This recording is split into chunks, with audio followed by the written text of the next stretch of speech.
YouTube views లెక్కింపు విధానంలో మార్పు. వీడియోల వ్యూస్ లెక్కింపులో యూట్యూబ్ కీలక మార్పు చేయనుంది.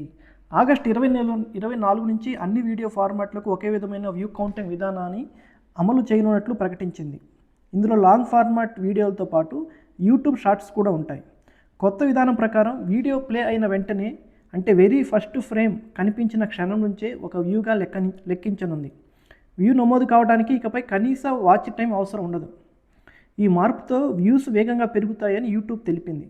అన్ని వీడియో ఫార్మాట్లలో క్రియేటర్లకు లభించే ఎక్స్పోజర్ను ఒకే ప్రమాణంతో చూపించడం ద్వారా బ్రాండ్ డీల్స్లో వారి విలువను మరింత స్పష్టంగా అర్థమయ్యేలా చేయడమే ఈ మార్పు ఉద్దేశమని యూట్యూబ్ పేర్కొంది. ఈ వ్యూ కౌంటింగ్ మార్పు యూట్యూబ్ పార్ట్నర్ ప్రోగ్రాంలో క్రియేటర్లకు చెల్లించే ఆదాయ విధానాన్ని నేరుగా మార్చదని యూట్యూబ్ స్పష్టం చేసింది. అదే సమయంలో క్రియేటర్లకు ఎంగేజ్డ్ వ్యూస్ అనే మెట్రిక్ కొనసాగుతుందని స్పష్టం చేసింది. తద్వారా వీడియోను ప్లే చేసిన తర్వాత ఎంతమంది ప్రేక్షకులు నిజంగా వీడియో చూడటం కొనసాగించారో క్రియేటర్లు తెలుసుకోవడానికి వీలుంటుంది.